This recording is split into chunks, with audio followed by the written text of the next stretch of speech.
things are happening here this morning. Let's talk about tidal waters. Glenn, my esteemed producer has just shut out my ear. Give it a rub. Is that supposed to make it work? You wipe it on your trouser leg and give it a rub, and that's the efficacious way of getting around it. It doesn't seem to want to. I don't care. I give up. I'll tell you about jazz on a summer night instead. You hear Glenn Campbell another time. You'll probably not like him anyway. The National Trust property, that's Castle Cool in Enniskillen, is open to the public for an afternoon of jazz with Ernsider's Jazz Band this coming Sunday between 3 and 5. It's to be held in the Drying Green area beside the Tallow House Tea Room, which is open for any jazz revellers in need of refreshment. Admission's free, everybody's welcome. Bring a rug and a picnic. Kick back, soak up the great atmosphere at this toe-tapping show. And if you want something more relaxed, have a wee look round Castle Cool itself. It actually is a stunning venue. That's about it on what has been an eventful sort of a morning. And doubtless will so continue with Gerry Anderson. You laugh at me when my CDs don't work. It wasn't my fault, it was Glenn Campbell. You panicked there for 2 minutes. You had a fill there for 2 minutes. Did you notice? Yeah, and you had good job you had something to read. I didn't think anybody would notice. I know, because I was that soldier. Oh, yeah. I didn't realise the Lagan was tidal. Oh, it's tidal up to the Weir. The Weir what? The Weir. The Weir River. It used to be tidal right up Stranmillis, but I think since they put the Weir in, it probably is only tidal up to there, you see. I'd love to talk to you more about that, but there's more pressing concerns. Are you worried about the asteroid that's going to hit Earth in the year 2019? Have you made any contingency plans? I told him it was a hemorrhoid. I thought, I've got it entirely wrong. Sorry about that. Well, you deal with it in your way. One of them can be cured, but I'm not entirely sure which one. All I can say to you is the proper mode of defence is Tandragee. Do you know what that means? The proper mode of defence is attack. Is Tandragee. Tandragee. I don't know what you're talking about. I know you don't. I'm not going to elucidate upon this because you may be offended. No, but have you made no contingency plans for the crashing of the asteroid? I suppose I should increase my insurance, but no, I haven't. Have you? I have not indeed, Jan. No. We'll have to cancel Walter Love's 100th birthday celebrations. They will occur in that year. Really? Yeah. We're going to have them in the year 2018. Have you not been notified by email? No, I haven't got my invitation yet. Walter has changed just in case the calamitous event does occur. He doesn't want it to go on past Sadie. He'll actually be 99, but we're going to assume that he's 100 in 2018 in case the worst comes to the worst. I've moved all my jewellery. Have you really? That's very wise. He's in a studio for Nensme now, Walter. He's looking very youthful in a blue shirt. Have you rubbed it yet? His blue shirt? No, your CD. I met Glenn Campbell once, you know. I didn't mention Glenn Campbell. Well, there's a Glenn Campbell CD. And I didn't. What do you think? I'm a clip. Hold on a minute. Walter's coming over here now. Do you wish to discourse with Walter? Because I think he's taking umption or gumption or whatever it is you take. That's the wrong word entirely. You know that, don't you? He's taking umbrance. He's coming in his blue shirt and he's looking very, very aggrieved. Did you know that? Did you know? Sorry, I hate to interrupt you like this, but do you know that Sean Coyle? I know you introduced Tony Bennett once. Remember you did that? Sean Coyle introduced Glenn Campbell. Remember, what did you say, Sean? Hold on a minute, he's not there. Walter Love's here, wants a word with you. Gerry? No, Glenn Campbell said to me, what are you going to say? He's gone deaf. Is that Walter now? It is. Walter, we're just saying we're going to have to postpone your 100th birthday celebrations if the asteroid hits. Well, I don't suffer from asteroids. No, John mentioned the other word. We don't mention that. No, anyway, of course not. Tell John of the change of plans. He feels left out. We're going to celebrate your 100th birthday in the year 2018 in case the asteroid strikes. Yeah, will you still be around then? I sincerely hope so. I see no reason. The doctor says I have every reason to be optimistic. Well, that's wonderful. All right. How are you, Walter? I admire your face. Walter. I admire your face. Yes, hello, Sean. He can hear you. Tell you, if I go now, will you lock up Walter? Certainly, yeah. Listen, this is getting far too complicated. I'm away to another programme. Bye. Okay, yeah. Bye, John. Who is it? Is it you or me now? I can't remember. It's me now. Oh, it's you, right. Okay, right, away you go. Bye. Bye.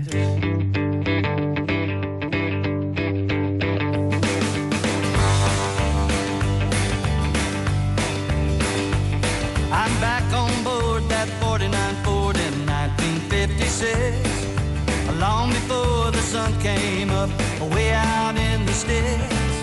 The headlights showed a two-rut road way back up in the pines. First time I heard Johnny Cash sing I Walk the Line. I got my thrill behind the wheel upon my daddy's lap. Grandpa rode co-pilot with a flashlight and a map. Cane pulled out the window, it was in the summertime. First time I heard Johnny Cash sing I Walk the Line.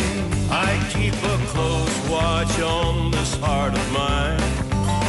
I keep my eyes wide open all the time. I keep the ends out for the tie that binds. Because you're mine, I walk the line.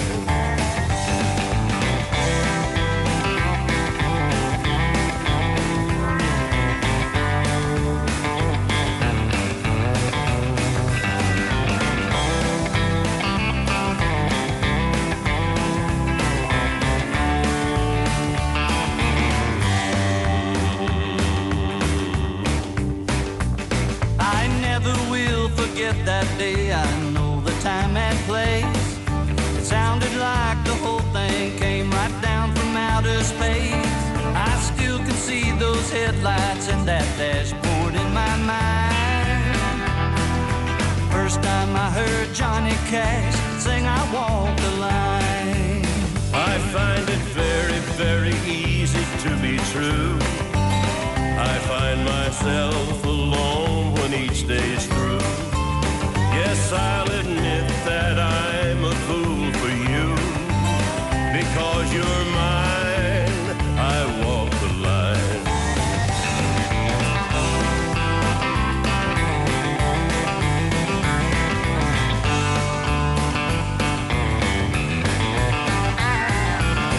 Oh, skinny back.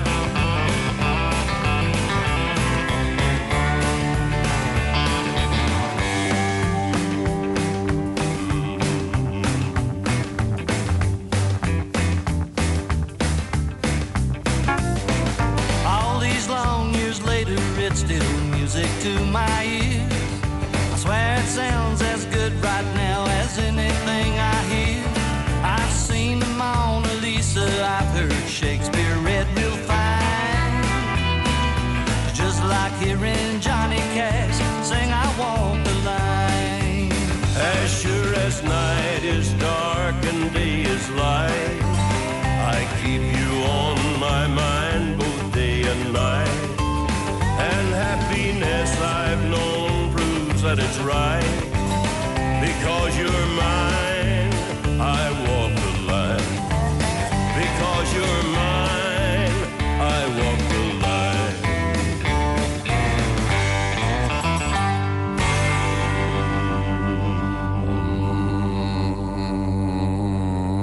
That's Rodney Crowell and Johnny Cash. That's from an album called The Houston Kid, which I played regularly in this program. That's a song called I Walk the Line. No, it's not. It's called I Walk the Line Revisited. That's what it's called. Right, good morning. This is Gerry Alderson here. I'll be here until 12 o'clock. Give us a ring if you want. It's 08459 555 678. You can use the email facility, even though I'd never turn it on. It's gerry.anderson@bbc.co.uk. Some requests. Please, would you please wish my son Paul and Anne Francis a happy wedding anniversary today. They are 9 years married and have 3 beautiful children. I think that was yesterday, by the way. Charlie, who is 5, Emma, who is 3, and baby Claire, who is 1 year old, on July the 31st. Tell them we love them very much and are very proud of them. Love Mum and Dad. They live in Hollywood, County Down. That's from Mum and Dad. You've probably already gathered that. Want to say a special hello to Teresa Donaghy up there in the treasure chest, selling antiques in Dungiven. And hello to her. I believe she's a regular listener. And please play a special request for Margaret and Jim Dunlop on Thursday the 25th of July, that's today, as they will be celebrating their 43rd wedding anniversary on that day. This comes from their daughters Celine, son-in-law Jim, sons Peter, Jim and John, daughters-in-law Marie, Veronica, Anya, and their 10 grandchildren. Please let them know that they are very much loved and appreciated in every way. May they have many more happy years together. Many thanks for doing this, Gerry. We all enjoy the programme. That's from Celine Watson. Thank you very much indeed. And another gentleman called Chow. Oh, no, that's not a name. That's Italian saying cheerio. It's from Mary McMahon. She's in Burren, near Warren Point. I was down Warren Point the other day, and a very pleasant place it is too, I have to say. I met you and Mr. Coyle a few weeks ago in a very wet Mullabon. Yes, we remember that. The rain poured upon us. We're going off on an OB on Monday, actually. We're going down to Upperlands. We'll tell you more about that later. I was the one going to Italy. Well, we've just come back from 3 weeks in Italy, Naples, Rome, Ischia, which is heaven on earth, Calabria, Sorrento, Capri, Pompeii, and finally Positano. I tried to email you from Sorrento last week, but we couldn't get you to send it wouldn't go out of one of those internet cafes. I was there with my husband Gerard and 5-year-old daughter Grace. We had an absolute great time. The Italians are so child-friendly and so laid back as well, you know. I'm so envious of Sean Coyle. If he has any sense, he won't come back. Any chance of you not coming back? There's every chance. You're going away tomorrow, aren't Bert you? McCormick has the laughing policeman. Has he? Yeah, so the lady who ordered it, would you contact him? Is the Laughing Policeman a Catholic or a Protestant? I don't know. Because it depends, you know, you may not get a post in the new PSNI. Right. Because there's a balance going on there. Right. When are you going away? You're going away to Italy, aren't you? You're going away tomorrow, is that There's it? a man called Ivan. Why would you talk to me about yourself? Are you going away tomorrow or not? Yes. You're going away tomorrow. There's a man called Ivan on one. Talk Right. to him about him. And there's any chance you won't come back? Well, I don't know. The lady, I'm just replying to an email. She said that if he has any sense, he won't come back. But what would I do out there? I know. There's no one like me out there. What would I do? You could start your own radio station and play all the crap that you play here. They might like it. That really, really hurt me. That's only 25 to 11. Yeah. No, it's 20 minutes to 11. Yeah. I'm sorry, I'm late today. Yes. Okay, there's a man. What's he called, the man? Ivan! Ivan, good morning, Ivan. Hello, Johnny. How are you? I'm fine, thanks. So you were the first one to miss him, so you would have been meant. He is going. He's going for 3 weeks. I don't know what I'll do without him. And what'll I do? Let me see, what'll I do? I think maybe enjoy myself. That's possible. Yeah, that's what I'll do. Okay, what about you? Never mind him. That's so bad. Jerry, I'll tell you what it is. It's an inquiry, but there's a bit of a story attached to it, which I think you might be interested in. My wife and I were touring down south, and we stopped in a wee pub just outside Tralee. Yes. Called Nancy Miles. Now, Nancy Miles? the name rang a bell with me. Not immediately, I have to say. Yes. But we went in anyway, and we were chatting to one of the young ladies in the place and asked about the history. Yes. And she said they weren't really sure, but they thought that Nancy Miles was a gypsy who was wooed by a lot of local gentlemen, but obviously couldn't marry because of her station. The other thing was that Nancy Miles was actually the name of a horse. But Yes. when she said about the gypsy, it rang a bell with me. And I think there's a song about Nancy Miles. There is indeed. And And I can tell I know the man would know it. and I know what it is too. Good man yourself. And I'll tell you who he is. Oh God, his name is not coming to me. It was a man who used to play guitar, or I think it was steel guitar, with Daniel O'Donnell. Right. And And then he left Daniel and went out on his own, and he recorded and sang and wrote a beautiful song called Nancy Miles. Right. And I can't remember his name. Well, I mean, it doesn't need to be immediately, but perhaps it'll come to you at a later date, as they say. But I want to say, once this spoke about the gypsy side of it, I was actually associated for some reason or other with Packardun, but I realised that it's not. I mean, that's sort of Packardun country down there. It certainly is. But it's not. But I mean, I knew that you would certainly have some information about it. I used to play that all the time. I loved that song. There's a beautiful song now, there's no doubt. Not to be confused with Nancy Spain. Yep. But it was called Nancy Miles, and the name of the fella was... it really is... Sorry, you're fading a wee bit, Gerry. That's okay. No, it's my age. No, it's on the tip of my tongue. It really is. I'll remember Tommy something. No, not Tommy. I can't remember. No, but I'll remember it before the end of the programme if you keep listening. If you would. And I'm sure you'll be able to get that because... I would think so, because it's popular and it's fairly recent, I think, as well. It is. I played it all the time. I was particularly fond of it. Yep. Do you know the way you get particularly fond of a record? You play it True, all the time. you actually are fond of some records then, I know, yeah. I'm very fond of some things, and I play them all the time now. Well, as the fellow says, we like what we like. Yeah, but you can't play them all the time. There comes a time you have to stop. That's true. Johnny, many thanks, sure, and I hope to hear from you either way about the singer, and then I can get in touch with this wee lassie. All right, maybe someone out there could jog my memory if I forget. That's quite possible. I know his name so well. He used to play guitar with Daniel O'Donnell. He played steel guitar, and he wore glasses, and very kind of studious kind of a guy, and a very good songwriter and a great singer. I think he went back with Daniel for a while, and then Daniel probably sacked him, as he normally does. Okay, well, many thanks, Shay. I'll find that out for you. Good job. Okay. Bye now, bye. Bye. Do you remember the name Kevin of that fella? Sheeran, whatever. Kevin Sheeran, that's it. What? Kevin I Sheeran. don't know what you're talking about. Why did you say Kevin Sheeran? Because then? Geraldine said to me, tell him it's Kevin Sheeran. Well, you're right. I don't know if I'm right or wrong. I don't know, because I don't know what you're talking about. It's Kevin Sheeran sang a song called Nancy Miles. He used to play steel guitar with Daniel O'Donnell before he sacked him. And then he went out on his own. He wrote this song called Nancy Miles. Is the man still there? Hello? He did not.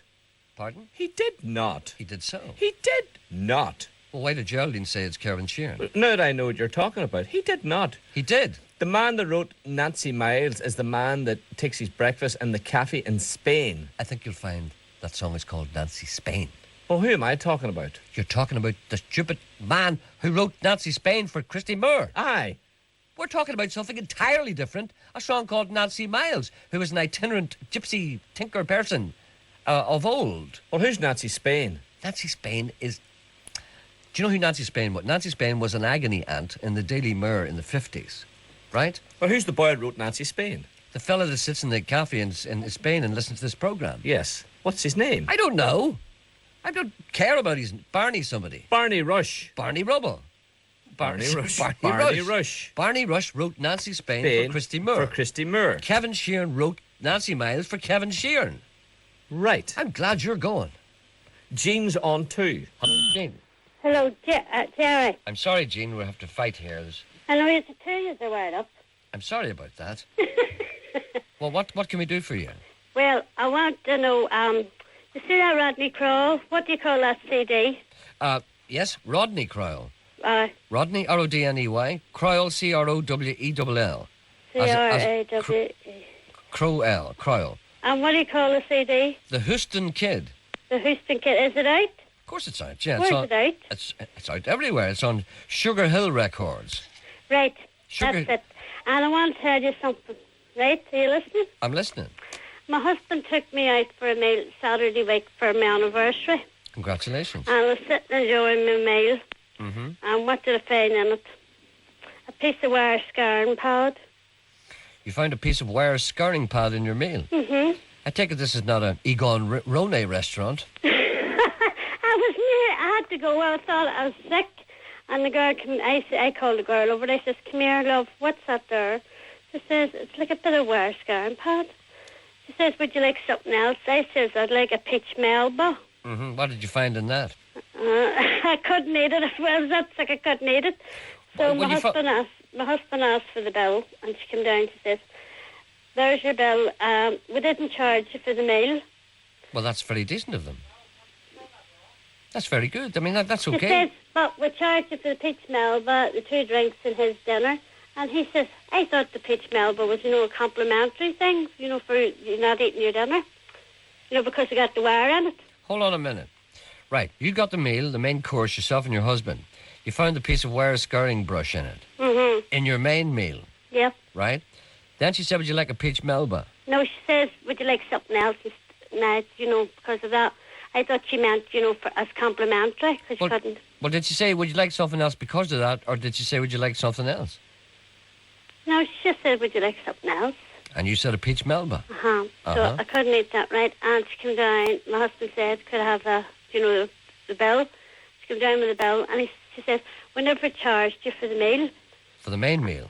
My meal. The meal with a wire in it. No, don't be shouting at me. I'm just trying to get this thing straight. And then... She didn't charge you for the course with the wire in it, which would indeed have been the main course. Uh-huh. Right? And she said, my husband says, I thought that peach melba that you gave her was a complimentary because of the wire in the meal. Mm-hmm. Well, she says, oh no, I'll go and see the boss about that. What the boss So said? she went to the boss and he came down and I says, I couldn't eat that meal because of the wire. He says, I suppose you're looking whole thing free. I says, well, you don't expect to go to a restaurant and get a wire in your meal, do you? Absolutely. And I get lost ahead, and I says, that queuing your own meal, and I went home and shouting round the place, imagine getting wire in your meal. And my husband says, no, I'm willing to pay for my meal and the drinks. Yeah.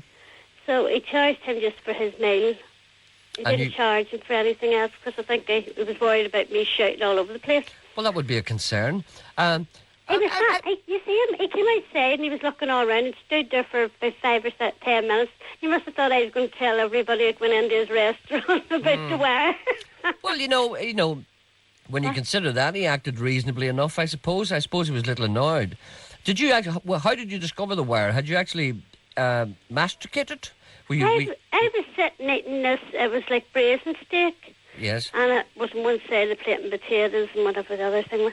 And here's me, what the hell is that? You didn't actually put it in your mouth?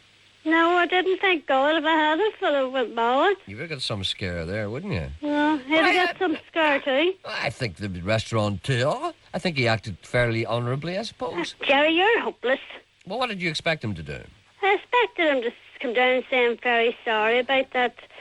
You can have the meal on us. Well, or give us complimentary things, so sometime if we're going again. I don't think I'd ever go back again anyhow. in hindsight, you're not satisfied. No, I wasn't satisfied. Okay, we'll leave it up to the public to judge. But I think you've probably got a point, you know. But I'm sure he didn't act too badly. If it had been worse if he'd insisted that you paid for everything. You know what I mean? Could you send me a photo of you and Sean? No such object exists. What? There is no such object. I'm sure there is. No, I've put my foot down. I won't allow it. Well, you can have. We will not be photographed separately in case anything happens to us. There's a photograph of me and there's a photograph of him. You may have the two of them, but not together. will you sign it? I'll sign mine. I can't speak for him. Can you not? I'll speak for him. Let him speak for Right, himself. well, He's on the phone with someone. Charlie, will you take a note? No, the two of them are on the phone. They're not listening here. Here, Gerry. Yes. Have you any of the Soggy Bottom Boys music there? Not at the moment. Because they're great. I'd like to hear them. Soggy Have you any Elvis, Will? Soggy Bottom Boys? Aye.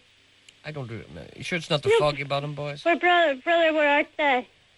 Oh, yes, sorry, from the movie. Uh-huh. No, I don't have... Do you like that? Oh, that's great. It is good, yeah. No, I don't have that, actually, as a matter of fact.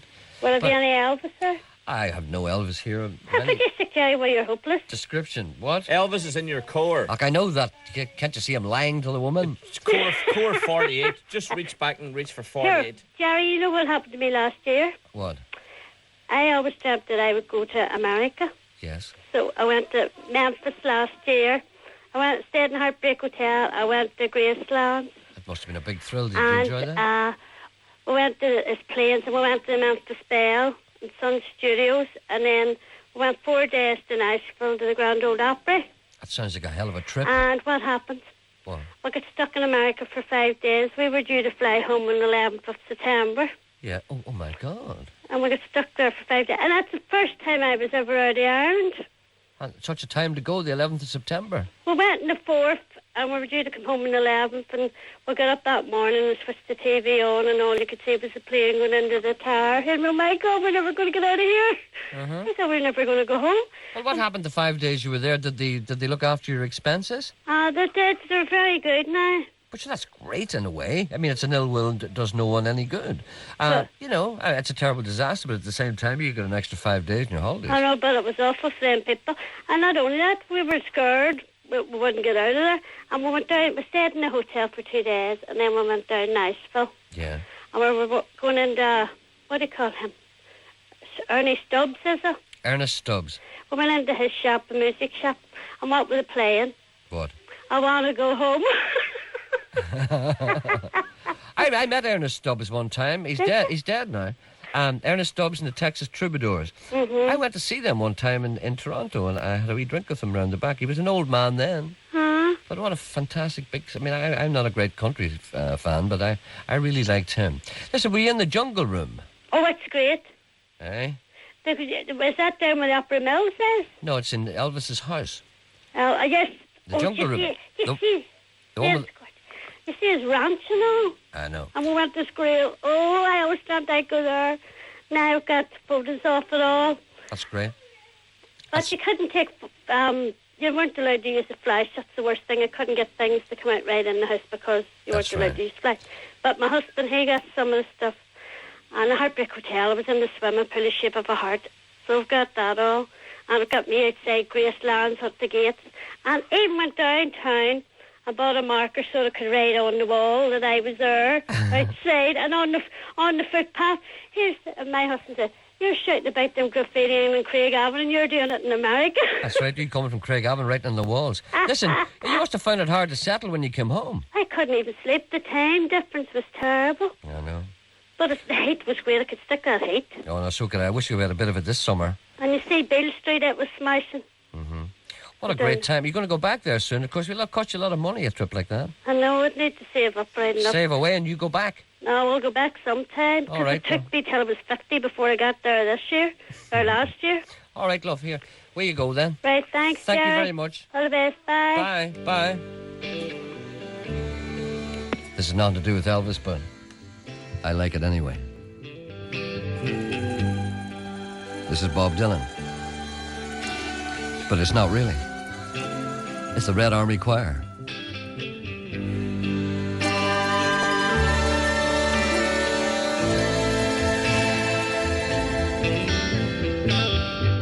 Knocking on heaven's door. We'd all be doing that soon. It's only a matter of time, remember. Mama, take these bags off of me, 'cause I can't use it anymore. It's getting down to see.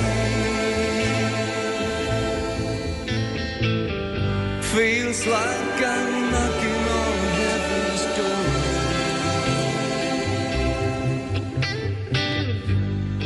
Knock, knock, knocking on heaven's door. Knock, knock, knocking on heaven's door.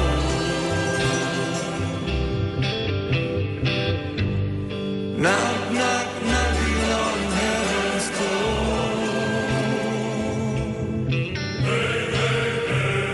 Knock, knock, knocking on heaven's door.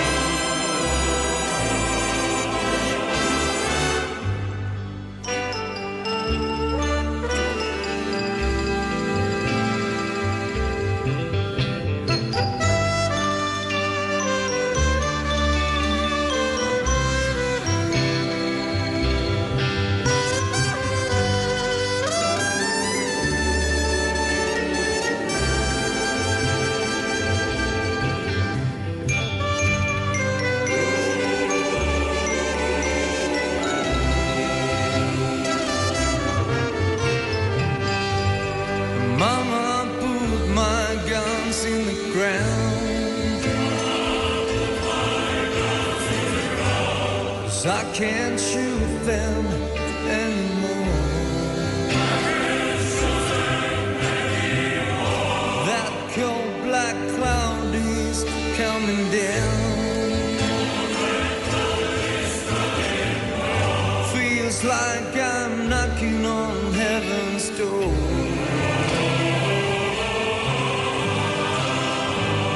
Knock, knock, knocking on heaven's door.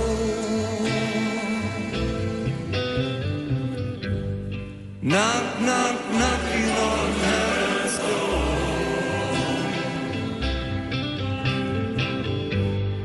Knock, knock, knocking on heaven's door.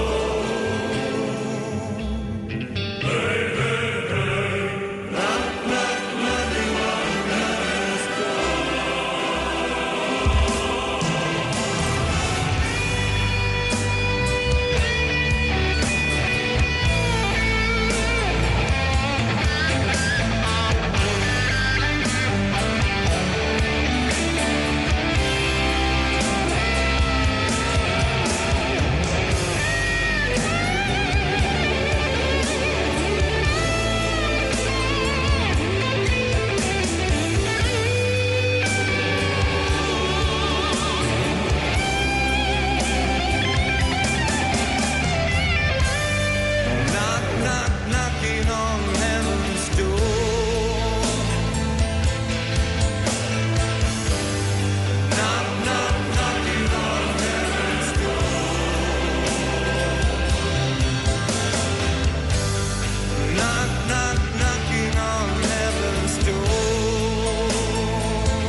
Brilliant. The Red Army and the Leningrad Cowboys knocking on heaven's door. Right, we'll be back. It's 11 o'clock. 92 to 95 FM and 1341 medium wave. BBC Radio Ulster.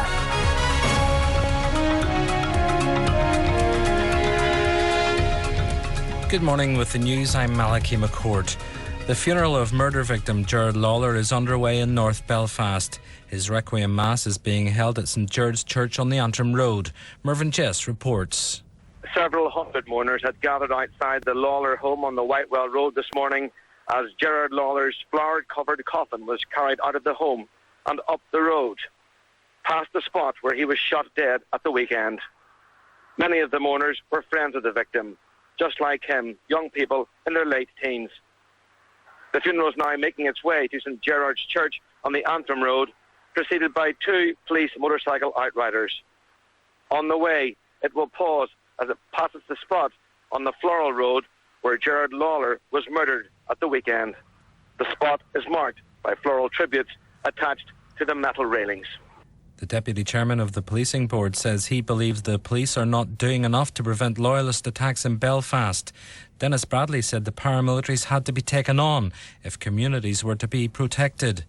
It is not acceptable, and there has not been enough done by the police and by the security situation to actually protect, take on and deal in whatever appropriate manner with people like the UDA who are not necessarily doing any of this for political reasons, but appear to be doing it, from what we're told, for reasons that are about lifestyle, about money, about territory, about power within their own communities. Mr Bradley's comments have been criticised by his fellow Policing Board member Ian Paisley Jr. The North Antrim MLA said there was a need for even-handed policing. I think that Dennis Bradley's comments are completely out of order. And they're despicable. They're despicable for a number of reasons. First of all, I think it will impact adversely on the morale of the police, who have been doing a very, very difficult job across all of the community.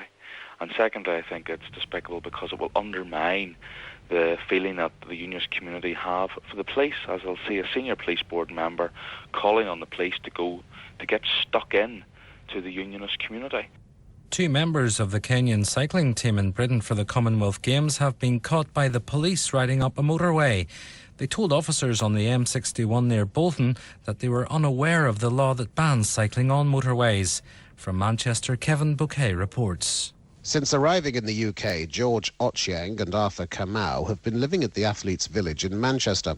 But the road race events in which they're due to compete this weekend are taking place at Rivington near Bolton. Anxious to have a look at the venue, the 2 cyclists obtained a map and set off on their bikes. They were stopped on the M61 near Bolton by the police, who redirected them onto the A6. Mr Ochieng and Mr Kamau, known to their fans in Kenya as the Speed Kings, apologised to the officers and explained that in their own country, cycling on motorways was allowed. They admitted taking the same route the previous day, but promised that in future they'd stick to minor roads. Kevin Bouquet reporting. BBC Radio Ulster. Travel news. At the City Airport, the British European flight from London City, which was due around now, has been delayed by half an hour, while at the International Airport, the 12:35 arrival from Luton is now expected to arrive at 1:15. On the roads and in Market Hill, lane restrictions are still in force on the Mullabrack Road as installation work continues. Meanwhile, lane restrictions are also in place on the A1 dual carriageway between Sprucefield and Dromore. Delays can be expected. Anne Jordan with the travel news. And finally, the weather. Drizzle will clear eastwards, bringing drier weather with some sunshine across the east and a high of 20 degrees Celsius. BBC Radio Ulster News.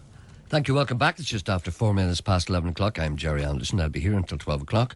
The number again, 08459 555 678. The email address, gerry.anderson, all lowercase and lower class. Gerry.anderson at BBC... What is it? Gerry.anderson at bbc.co.uk. How could I possibly forget that? But I did.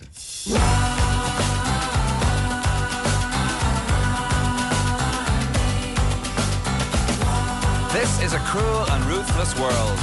This is our world. This is everyone for themselves, where bigger dogs eat smaller dogs over lunch. Where there's always someone younger, cheaper, and better than you. It's a game In order to survive, you must play. To succeed, you must cheat. If you do not have the right to feel hard done by. If you don't, you'll spend the rest of your life wondering why. Why me? Why me indeed? I wanted everything that my eyes could see, but you don't see the pitfalls when you're blinded by greed. I wanted things I could never afford, but I got much more than I bargained for.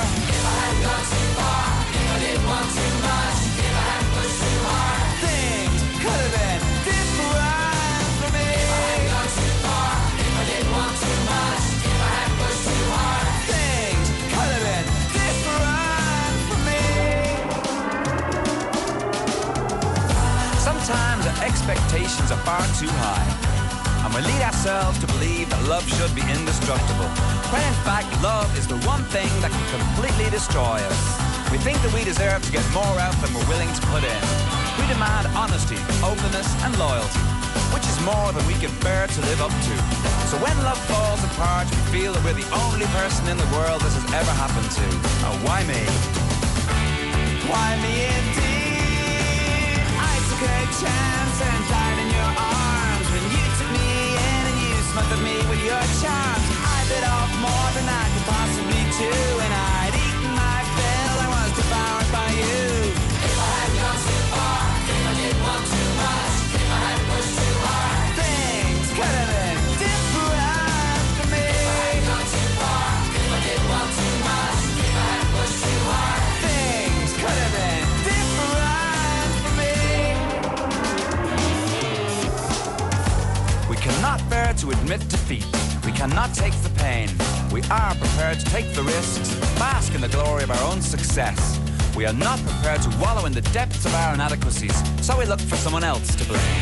Why me indeed? I took a chance and died in your arms when you took me in and you smothered me with your charms. I bit off more than I could possibly chew, and I eaten my fill. I was devoured by you. If I hadn't gone too far, if I didn't want too much, if I hadn't pushed too hard, things could have been different for me. If I hadn't gone too far, if I didn't want too much, if I hadn't pushed too hard, things could have been different for me. If I hadn't gone too far, if I didn't want too much, if I hadn't pushed too hard, things could have been different for me. If I hadn't gone too far, if I didn't want too much, if I hadn't pushed too hard, things should have been different for me.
Remember, people used to sing like that.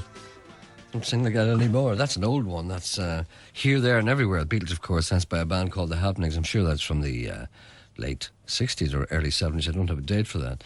I kind of like listening to those old recordings because they always sound as if the singers were just dragged in off the street, as if somebody had a record kind of machine on and they went, hold on, we need somebody to sing this.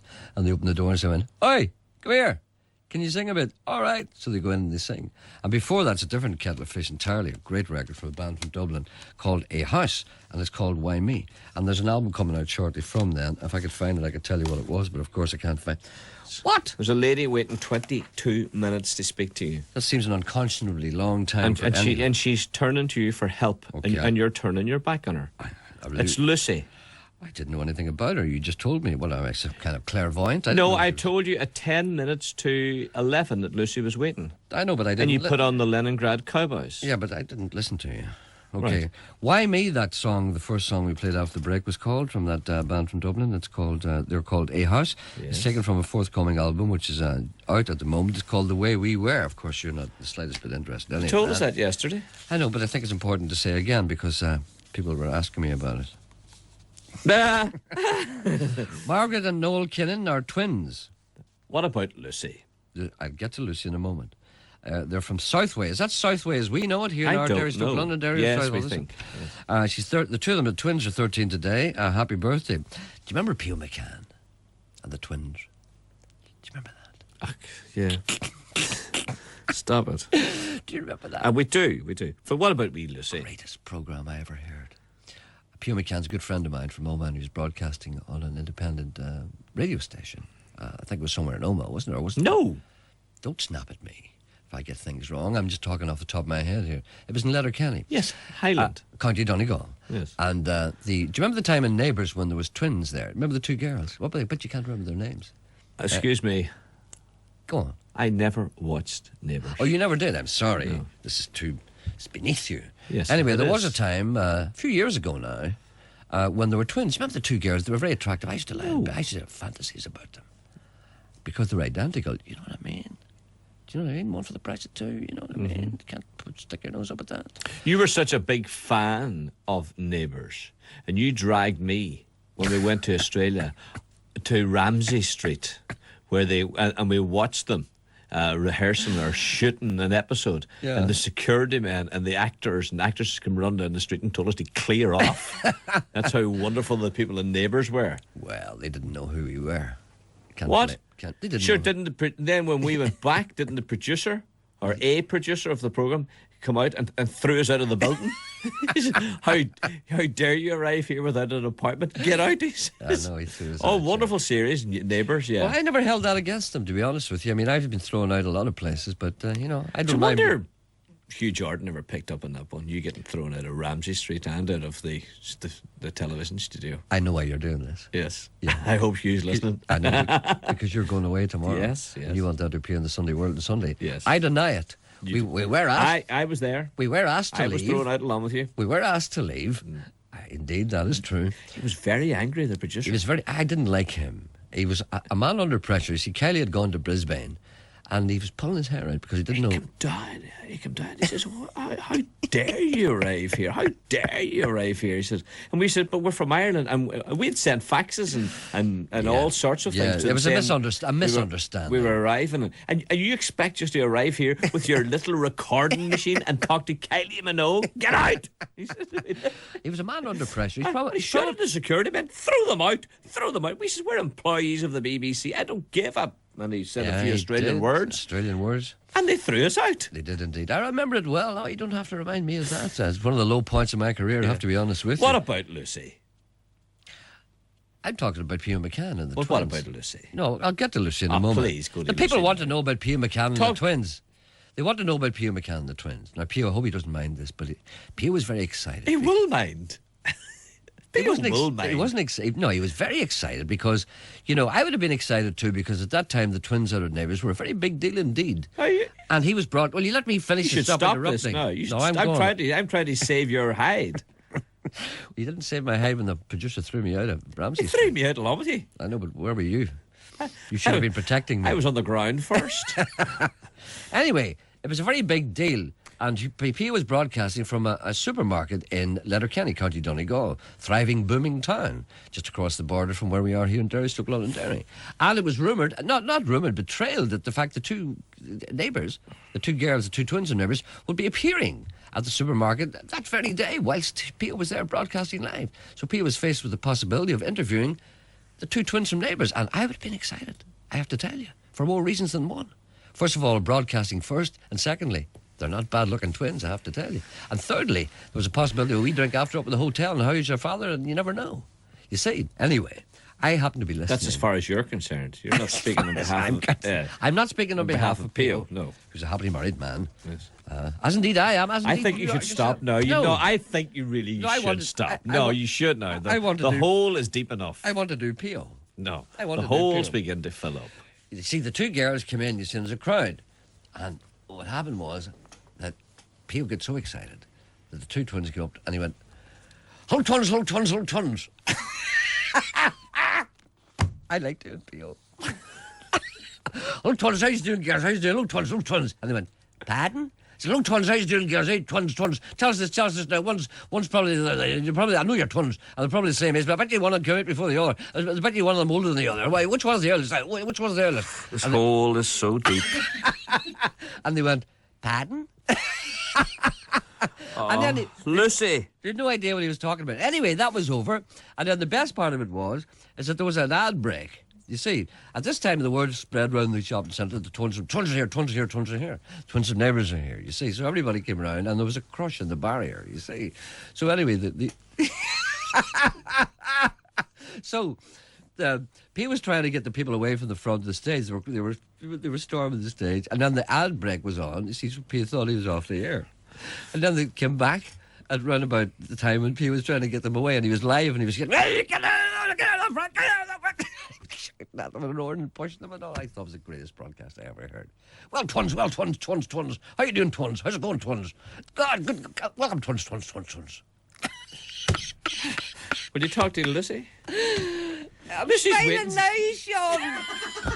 I love you, Sean. You're going on your holidays. I've been there. I did the holiday programme myself. I love studying too. I'm smiling now. Since 10 minutes to 11. It's Sadie. now 20 past. Sadie. Hello, Sadie. Look, she's not there. She's called Lucy. Oh, that's probably why she's not there. Lucy. Yes. I'm sorry for keeping you. We had a lady on the other day who waited half an hour and wanted to go to the toilet. I hope you're not as bad as that. No, I just need a cigarette instead. Well, have you got any there? Oh, plenty. Well, spark them up and work away. You can't smoke here in the BBC. They throw you out. They report you to the union. Right. Anyway, what can we do? I'm sorry for keeping you waiting for so long. I had to tell a story. I'm smiling now. Anyway, never mind me. What can we do for you? What it is, I would need a toy doctor. You'd need a what? A toy doctor. I'll tell you what it is. I have an antique soccer stadium here, Chad Valley Soccer Stadium. It's an antique football game. Hold on a minute. You have an antique soccer stadium? Yes, it's a football, Chad Valley Soccer Stadium. It's only about 1 foot wide and about 2 foot long. Chad Valley? Yes. Right. Okay, go ahead. It's a tin. A tin? You've got a tin antique football stadium? Yes. I have to say this is a first. Right. Right. And there's wee plastic men on it. Oh, well, better than no man at all. And some of the wee men are missing. Well, but I have a wee autistic son. Yes. And he won't play with nothing else. Only that Santa has brought him more football games every year, and it's done no good. And he's probably had that all his life, has he? Yes, this belonged to my brothers. He's about 30 years of age. Well, he's obviously got very attached to it. Yes. Yeah, I can understand that. But you see, the wee men do kick the ball. They're not like these ones that you turn around on sticks. Well, how do they kick the ball, these There's a wee mechanism? A wee thing, and you just flick it. Oh, I've heard of that wee thing. And it goes on a spring. Back. Yes. I would need one of those. It goes on a spring. Yes. So when you flick it back, it pulls the wee man back, and then he kicks the ball, and it goes forward. Yes. And that's it.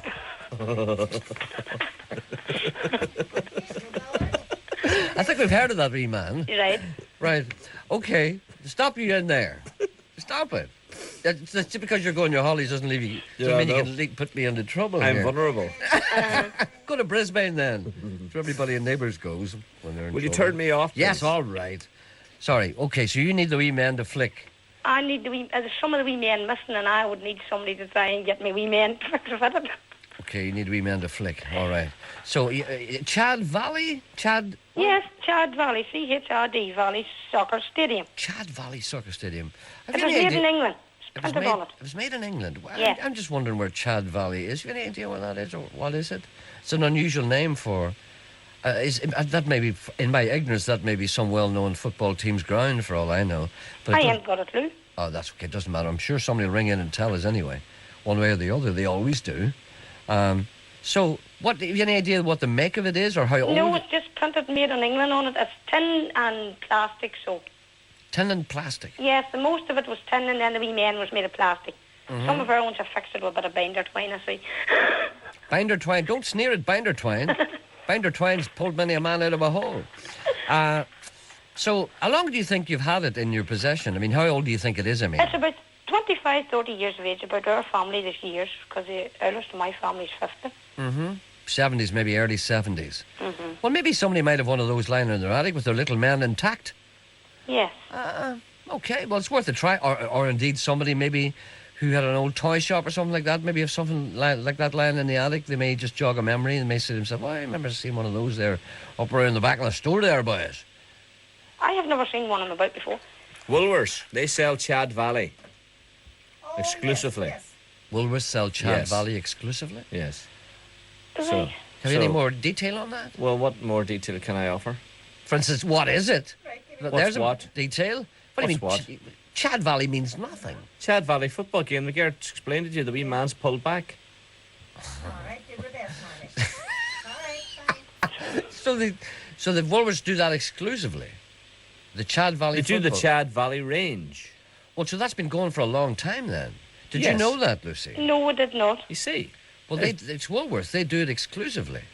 Where do you live, Lucy? Whereabouts do you live, roughly? 6 Mile Cross. 6 Mile Cross. I bet maybe you don't have a Woolworths there. In Dungannon, they might have. Why don't you go in there and Yes. No, it save you the trouble. Ring them up, and ask them, and then save you a journey. And I don't know what kind of a range Woolworths have in Dungannon. Why doesn't she just go into Dungannon as you suggested first, and then talk to the manager of the Woolworths store in Dungannon, explain her problem. It's a game now that's no longer sold. It's But not. It's not that it's no longer sold. It is that it's no longer sold, is it not? It may be not that it's not all the sold. It is not. It is. Have you seen You can't these? get it anymore. No, but you see, the lady Lucy has not seen. She's assumed that they're not on sale, but she didn't know that they're in Woolworths. You're just after telling me. I did not tell you they were in Woolworths. I told you that Woolworths sell Chad Valley. Is that the same thing? Yeah, but they may not be selling that particular game because that particular game may not be getting made anymore because it's very old, Lucy said. Here's something I want you to think about during the holidays. Mm-hmm. You see, whenever you try to impart information to me that you've gleaned on the phone, try and contain it in a sentence. Well, ask Lucy. Okay, Lucy. Ask her what? Ask her, do they sell it anymore? But she doesn't know. Ask her first. Lucy, have you tried to buy this? No, I haven't seen it about anywhere. Did you look in Woolworths, though? I never looked in Woolworths, no. Woolworths, not Wellworths. Woolworths. Woolworths. Woolworths. It is Woolworths, isn't it? Woolworths. Yes, Woolworths. FW. Pardon? FW. What do you mean? Woolworths. FW Woolworths. Oh, I didn't know that. Sorry. Yeah. Well, FW Woolworths. You try them. Give them a ring, or as Mr. Coyle suggests, take a run in, a nice day like that, wander around, have a cup of tea and a bun. Speak to the manager. Speak to the manager. Tell them you're on the radio. Tell them that we're very concerned about the lack of Chad Valley equipment in the country, and indeed in the province generally as a whole.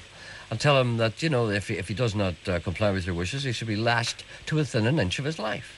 Right. Will you do that? Right. Okay, Lucy. Let me know how you get on. Right. Okay. Bye. Bye. Bye. It's very hard to get a wee man to pull back these days. There's Marie with a story. Hello, Marie. Hello, Marie. That's amusing. It's so good to get a laugh after the disastrous day we had yesterday. What happened yesterday? Well, we went to Newcastle Yes. on a trip, and now The toilet facilities in Newcastle are dire. Leave something to be desired. Well, they're dire. Yeah, that's the same thing. It's the same thing. Well, This is the public toilets. Well, no, this was in the Newcastle Centre, which is supposed to be sort of a flagship, advertising the touristy industry. And their toilets are awful. What's wrong with them? Unkempt? Unkempt, and the paper lying about the floor and the fixtures pulled off the wall. I know it says something to the clients, about the clients. Well, it says a little about us, doesn't it? It does, but it was dreadful. I bet you it wasn't always like that. I bet you it was new when it was new. Well, yes, it would have been. But there's two stories there, really. Maybe it's not maintained properly, or maybe the people who go into it are gulpins. Well, yes. But we being in the rather senior citizen camp, yes, we were having a day out, and it was, the toilet is quite something you need in a kind of a hurry sometimes. Well, however, we went into this cafe. One cafe, we've been in several for a long time in it. Yes. And the lady I was with, who is almost 80, had lost her purse up in another shop. Yes. And we had ordered our tea, a cup of tea and a scone or something. Yes. And she discovered the purse missing. So she nearly died, and she said, would they have a telephone? Oh, no telephone, no. There was no telephone available. Yes. Nor no toilets either in that place. It was a nice, clean cafe, all okay. Well, that was okay. The lady went away up to the shop she had been in, and lucky enough, she got her purse. Then later on that yesterday, we went up the street again. By this time, we were fairly well crippled, tired and weary. Yes. And we walked up to the street, and we saw this rather nice cafe. Yes. Thought we'd go in, and we went in. We're inside in it, and the girl said, "Oh, we're closed. We're closed," and that was something I thought was a bit awful. If they were closed, they should have had the door closed. Well, you would have thought so, yes. Yeah, well, they weren't. Were there people sitting about eating and stuff? There was, I think, one person maybe sitting at the table, but the girls were preparing to get out. Yes. But there certainly was no welcome on the mat. No. Certainly. It certainly wasn't like your Maiden City up there. I have great love for it, and I be in it quite often. Yeah. And I never had any experience like that. Oh, good. Good. I will say that much. Well, so you're not too happy about Newcastle then? Not at all. I'm not, and I'm not very awfully far away from it. And you're not a person, I would imagine, that complains all the time? Not at all. But yesterday just was something else. And I thought, well, Gerry has this business of...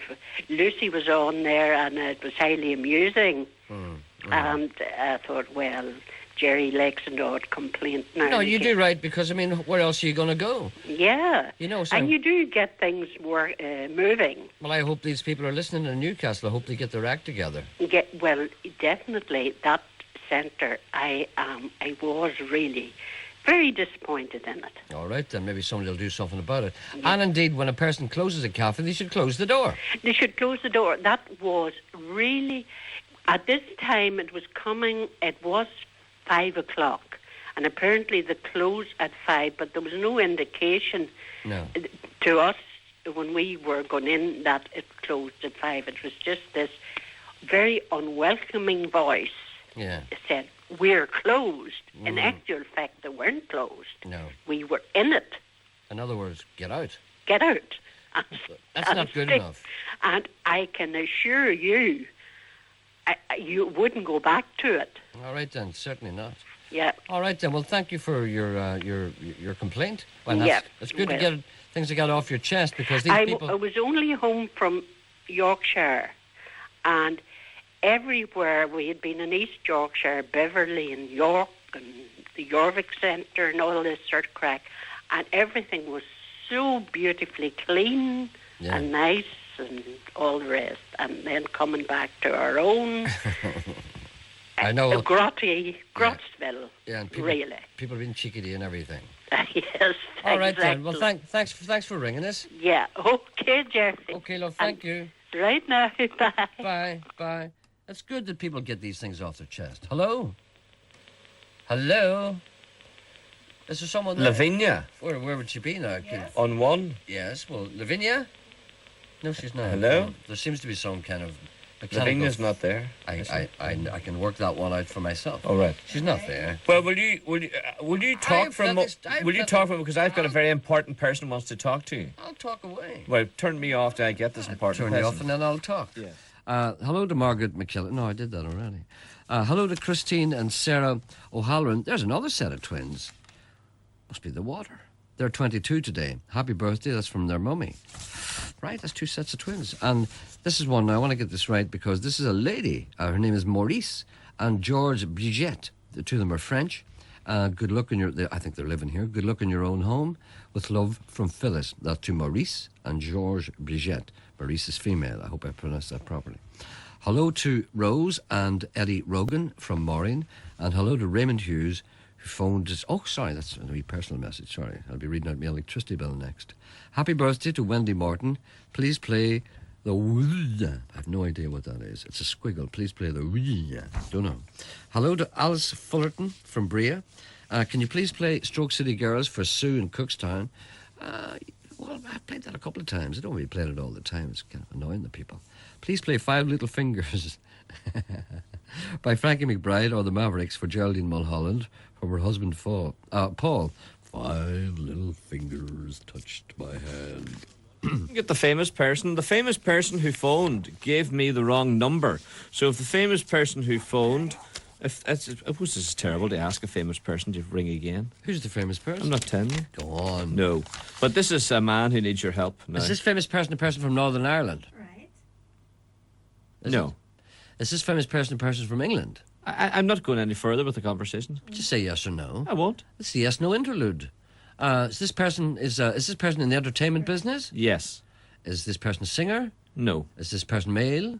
No. Is this person female? Well, very good. I'll say yes to that. Yes.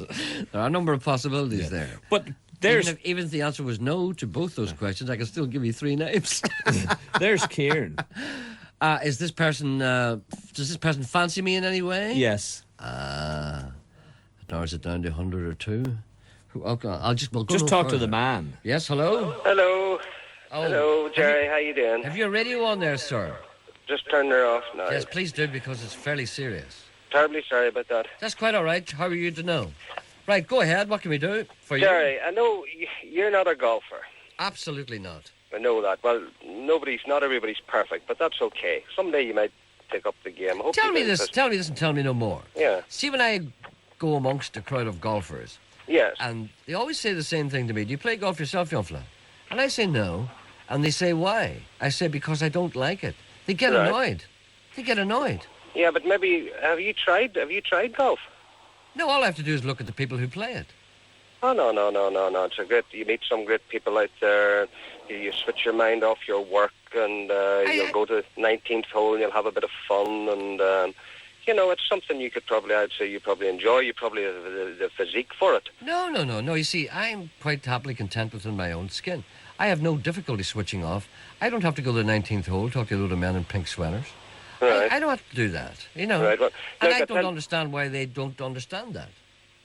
Anyway, never mind that. Anyway, look, I'll tell you what it is. I need a bit of help here. I play golf at Dungannon.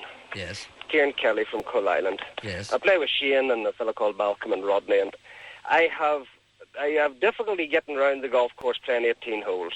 Yes. I'm a big fella. Right. Okay. If I'm carrying the bag around during the 18 holes, I'd probably eat maybe 4 or 5 packets of crisps and a couple of bars of chocolate. Now, I'm a big guy. Well, that's probably why you're a big guy. That's correct. Right. That's correct. Now, I need a buggy to ride on. Right. Right. But they make these buggies which will not, they only hold 2 people. Yes. Okay. I'm hoping somebody out there maybe has a second-hand buggy or somebody who makes these buggies that maybe I could get all our 4-ball onto on a Saturday. I could put the whole 4-ball on the buggy. What's a 4-ball? A 4-ball is when 4 people go out and play golf together. Why did you just say 4 people then? In golf terms, it's called a 4-ball. You see, that's what I don't like about you fellas. I know. All you had to say was 4 people, and you're talking about 4-ball. How do I know we'll what have a to 4-ball? we'll have to use the golfing terms. Why do you have to do that? There's a single match, there's a 2-ball, there's a 3-ball, and a 4-ball. In other words, 1, 2, 3, or 4 people. Correct. You can play 1 or 2 or 3 or 4, but not 5. Why not? Well, it's just you can't play 5. There's a rules in golf as you're only allowed 4 people maximum. Why not? Well, 5-ball, you can't have any sort of a match in a 5-ball. In 2-ball, you can have 2 playing 2, and 3-ball, you can have 2 playing 1. Singles, you can have head-to-head, but some rule of golf says there isn't 5 people allowed in the golf course. Not that it happens. Sometimes you do see 5 out, but it's against the rules of golf. And they should be immediately escorted off the course. So if you ever see that, if you're ever in the golf club having a bite to eat and you look out the window and see 5 people coming up the golf course, if 5 of those people are carrying bags, shout out at them. It's against the rules of golf. It's against the rules, Trevor. Yes, I'll call for the captain.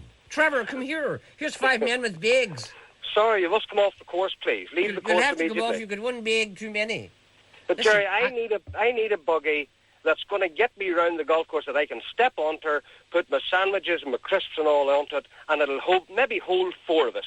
If not, there's people out there who make these buggies. I don't know who they are, but if you could find out who they are through your wide network, I'd really appreciate it if someone could call me on that.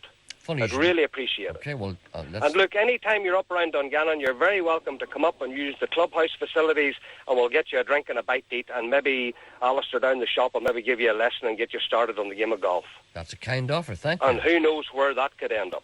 I know where it'll end up. It'll end up me going home 5 minutes later. Listen, I saw a golf buggy yesterday being towed. Yeah, some guys probably towing it to the golf course. You see, these buggies are not really equipped to carry me because I'm a very big fella. I mean, I'm 6'4". I'll not tell you what weight I am. Go on. But I'm a big guy, like. Okay. An ordinary 2-seater buggy, like, I'll fill it. No good to you. I'll fill it. No use to me. But there are people out there who design and make their own buggies. I generally don't know who they are. But if you could, as I say, through your listeners, I'd really appreciate it if I get a call from someone. Right, you need an industrial strength buggy. And and ideally a 4-seater. A 4-seater would be perfect because I could put the whole 4-ball on, you see, charge them a few quid on a Saturday and take the whole 4 around the golf course. Okay, then. It'd be fine. Anyone out there who knows anything about that, knows a man or knows of anyone at all who can help this man, give us a ring, and if you can listen between now and 12, I'm sure we'll have a number or 2 for you by that time. Well, I really appreciate it. Okay. And nice to talk to you. Nice to talk to you. And enjoy your show. You've got one already. What's that? 6'4". We've got one already. 88. Okay, right, Seamus, you can sort them out. Okay, you know the guy that makes them. All right, Seamus. Okay, I'll pass that on to him. That's okay. fantastic. Right. That's right, fantastic news. It's fantastic news because it now allows me that I'll probably get round and play 18 holes now instead of playing 9 or 7 or whatever. There we go. What's the details, Mr. Coyle? Seamus Morris from Dungannon, I think. He said he knows you, Kieran. Oh, is that right? Yes. Oh, and that's he's listening to you, and he said he knows the man that makes the buggies. Oh, so that couldn't be better. I'm delighted. Right, so I'll give you Seamus's phone number when we finish talking on air. Superb. And then you can get us all sorted out. Thanks, Mr. Coyle. You're doing a great job there. I know. You're doing a great job. I don't know what he would do without you. And neither do I. No, that's superb. There's a man called Tony, and according to Tony, he's got 2 very uninteresting stories to tell. Yes. So that'll be after you, Kieran, all right? You see, this is what you do all the time. You're getting rid of Kieran now. I'm not. It's my job to get rid of Kieran. Well, maybe it'd be more advisable if I stayed on the line to 12 o'clock, would it? No, you go away now. You close Kieran down, Gerry. You're going to close me down, Gerry? I'm going to close you down, Kieran. And then I'll pick him up. And he'll pick you up.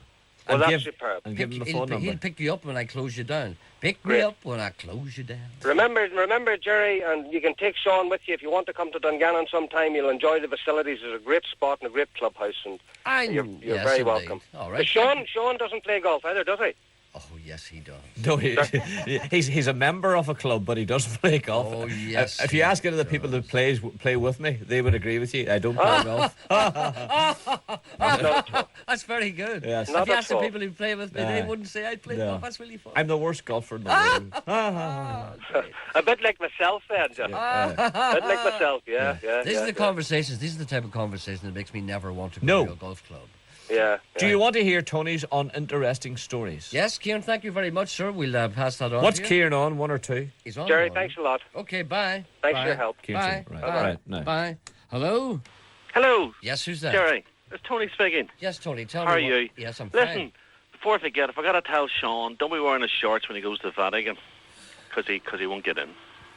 Well? I've heard that many people saying I've arrived at Rome this year and I couldn't get in with a pair of shorts on. So I forgot to tell him that. Well, I've been there, and... Tell him to wear his long trousers. I wore my long trousers, that's right. Yeah, I got in. Yeah. Right, you probably had a sort of a suit on, and a sort of a morning type suit. Did you meet the Pope, no?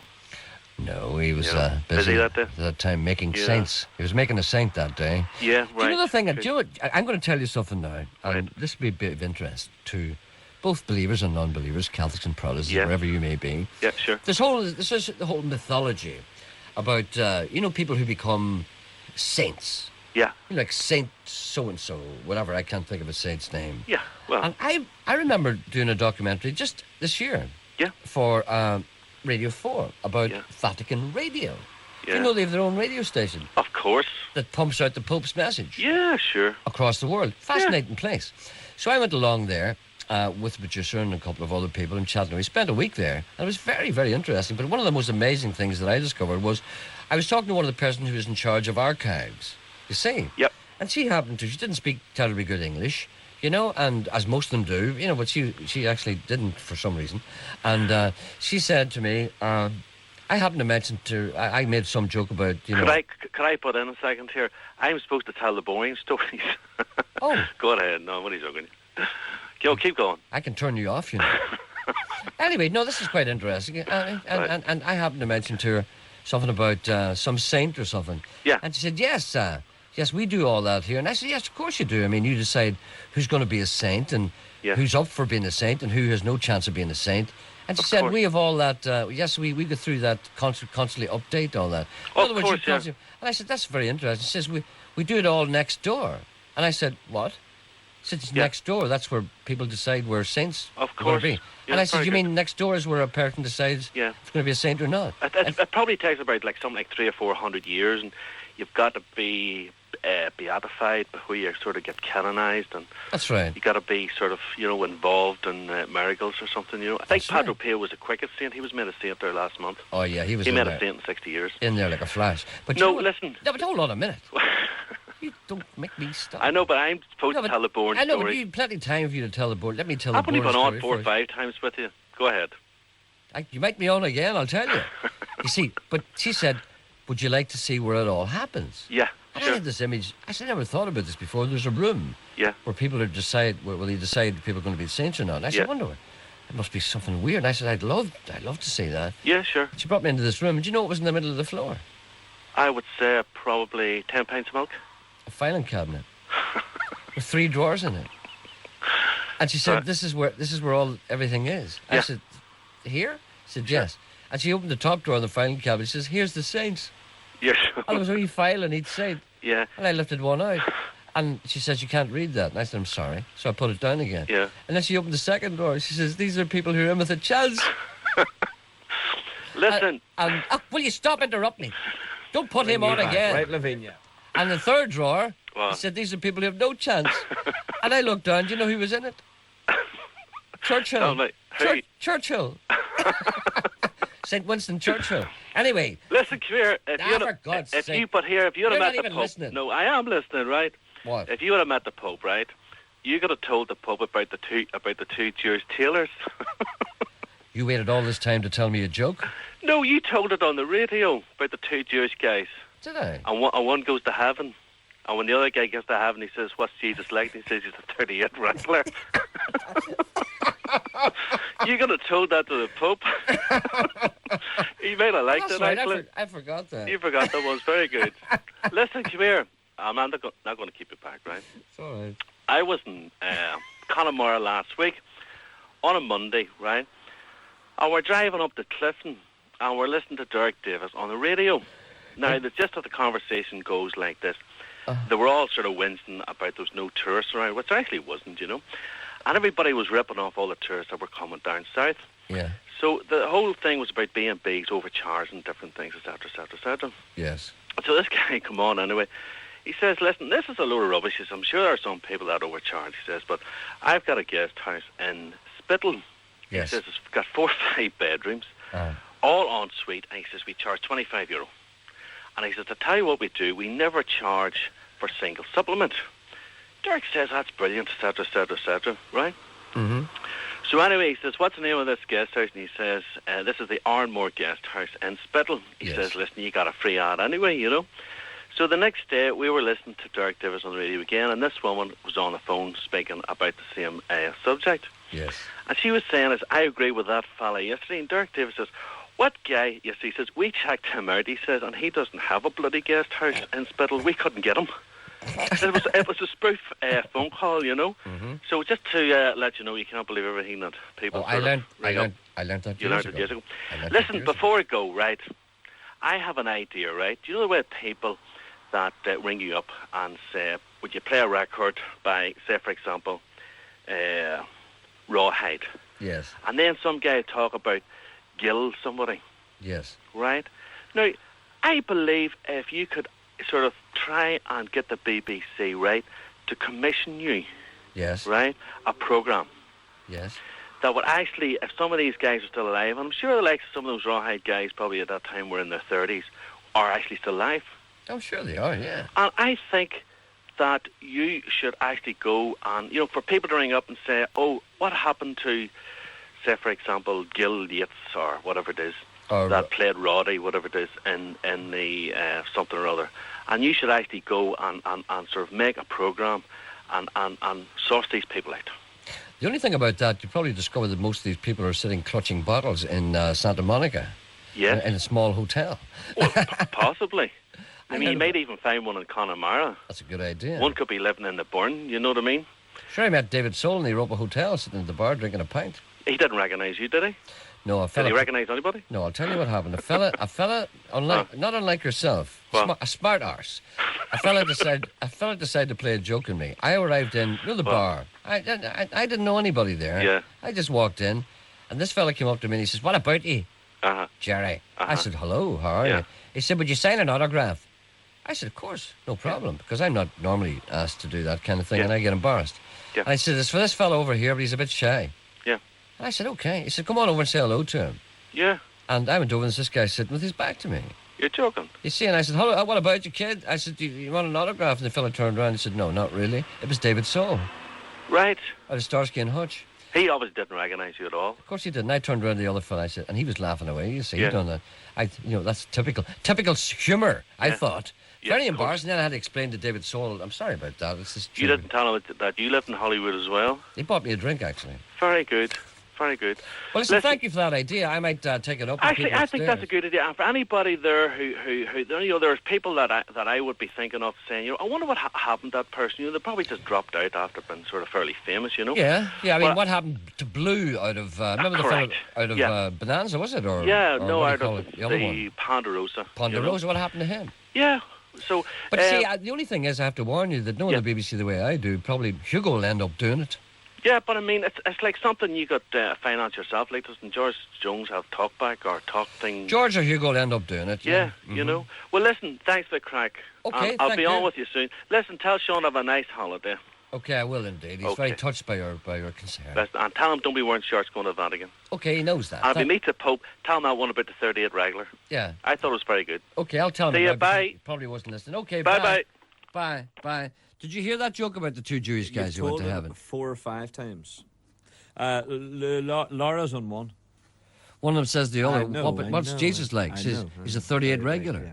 Joey's on. No, Louis. Laura's on one. Laura! You were too slow. I know. You were too slow. Everybody is wondering what and where they all came from. Everybody is worrying about where they're gonna go when the whole thing's done. But no one knows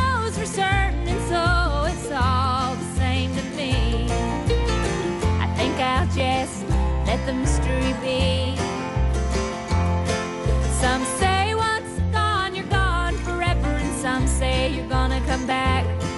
Some say you rest in the arms of the Savior if in sinful ways you lack. Some say that they're coming back in a garden, bunch of carrots and little sweet peas. I think I'll just let the mystery be. Everybody is wondering what and where they all came from. Everybody is worried about where they're gonna go and the whole thing's done. But no one knows for certain, and so it's all the same to me. I think I'll just let the mystery be.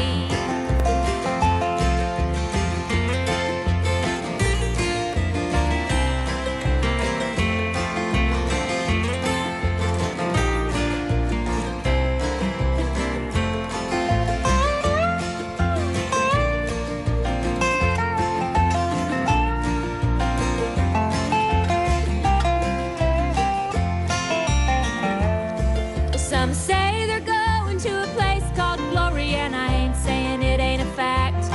But I've heard that I'm on the road to purgatory, and I don't like the sound of that. Well, I believe in love and to live my life accordingly. But I choose to let the mystery be. Everybody is wondering what and where they all came from. Everybody is worried about where they're gonna go and the whole thing's done.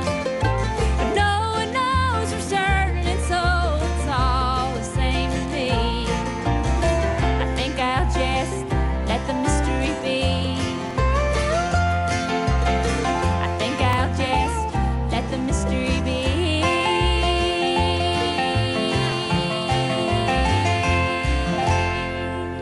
That's Irish Dement. That's a song called Let the Mystery Be from an album of the same name. No, it's not of the same name at all. The album's called Infamous Angel. I've got a fax from a man. Who's this man? This man is John Foster. And he says, do you know the song that people sing when they go into the Newcastle public toilets? I said, no. And he says, but for all that I found there, I might as well pee where the mountains of Mourne sweep down to the sea. What's this about? You should be listening. It's good crack, this programme. See if you listen, you'd really enjoy it. You'll miss it when you go on your holidays not listening to this programme. Who's on here now? If I bring a shortwave radio with me, will I hear you? No, you won't. No, you won't. Well, I'll put Laura's in one. Yeah, okay. Hello? Gerry. Yes, Laura? I noticed the waiting time's very long this morning. It's getting elongated. I'm sorry about that. I would say so.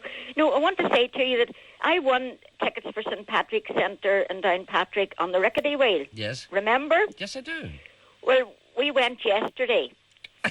You took your time, didn't you? Oh, no, but one thing and another, sure, they went. And now, you see, we get free in the buses now. Yes, you yes. see? So we had a free day and then a free entrance in. And did they honour the pledges? Oh, my goodness me. We had complimentary tea and coffee and scones in the afternoon. Brilliant. And, I mean, really, we had a lovely day, and it's well worth seeing. Yes, where is that again? Is the... In Downpatrick. Oh, yes, I've been in there. Have you? That's the place, yes, it's great. Oh, isn't it technology fantastic? It's absolutely brilliant, yes. Oh, and, you know, it's so central.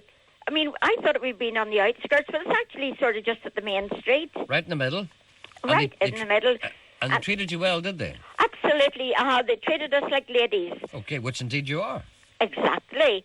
And I want to thank Philomena and the rest of the staff down there. Okay. You know, we really do. Now, that was different from 3 years ago, and I'm still waiting on my turkey. Well, your turkey will come. Charlie Lansborough has promised to knit a pair of socks and put it on it. I was in nerves in case you would mention it to him when he was in on Tuesday. No, I know better. Well, that's why I didn't ring in. You know, I usually speak. That's all right. Well, listen, the people down there in Downpatrick will appreciate you taking the trouble to say how much you enjoyed yourself. Really enjoyed it. They were really lovely, and Philomena came over specially and sought us out. Okay. All right then, love. Thank you very much. Thanks for doing thanks that. A lot. And tell Sean to have a lovely holiday, and we'll miss him. I can't do that. Well, who will you treat? Who will take Sean's place? No one will take his place because there's no one required. No one can. No, they don't need anyone. Oh, do you not? No. Well, I don't know. You certainly will miss Sean. No, I won't. Well, who will you be cheeky to? I'll be cheeky to myself. Yes, who will you be cheeky to? I'll just have to rein myself in. Yeah. Mm-hmm. Well, maybe you'll be a changed man by the time Sean comes back. Will you take a wee quickie on too? Do you know me? Okay, well, look, I'll let you go, Gerry. Okay. Thanks Bye. a lot now. Bye-bye. Bye. Bye. Bye. You know what George Hamilton said in a well-known film? He said, "Never a quickie, always a longie." He was impersonating Boris Karloff, but you probably gathered that already. Yeah. Hello to Sean Drum, who's in Ward 28. I'm taking no more phone calls today. Well, Sean. this is just a wee quickie. No, I'm sorry. Sean Drum, Ward 28, Royal Victoria Hospital. Say hello to Grievo Ward and wee Danny. And there's a car boot sale in I can't make that out. Ballymarlow, Orange Hall, Ballymena tomorrow night at 5 o'clock. And can you play something for the truckers? Here's something for the truckers.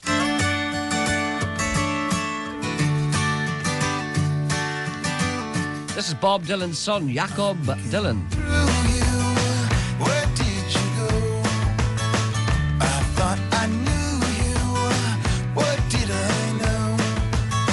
You don't look different, but you have changed. I'm looking through you. You're not the same. Your lips are moving. I cannot.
That's I'm Looking Through You. That's an old Beatles song that was recorded recently by a band called the Wallflowers, fronted by, as I said before, Jacob Dylan, who is Bob Dylan's son. That sounds good, that. Right, that's nearly all we have time for today. Just to say that if you want to write to me, there's no reason at all why you shouldn't. Write to me, Gerry Anderson, care of BBC Radio 4. That's Northland Road, Northland, 2 words, Northland Road, Derry, Stoke, Londonderry. That'll get me. Lots of stuff happening at the weekend, this weekend. On Saturday, of course, it's Stormont. Rod Stewart will be wiggling his bum. A bit of sponsored singing there. I'm going down to Kilkenny. I'm going down to see Paul Simon and Van Morrison and Fun-Loving Criminals. And that's quite a long way away, but I'm looking forward to that. That's a great bill down there. So you can go to Rod Stewart and Stormont. You can get down to Kilkenny and see Paul Simon. It was Carol Smiley. I'm lovely, She wanted to talk to you. Have a nice holiday. You wouldn't talk to her.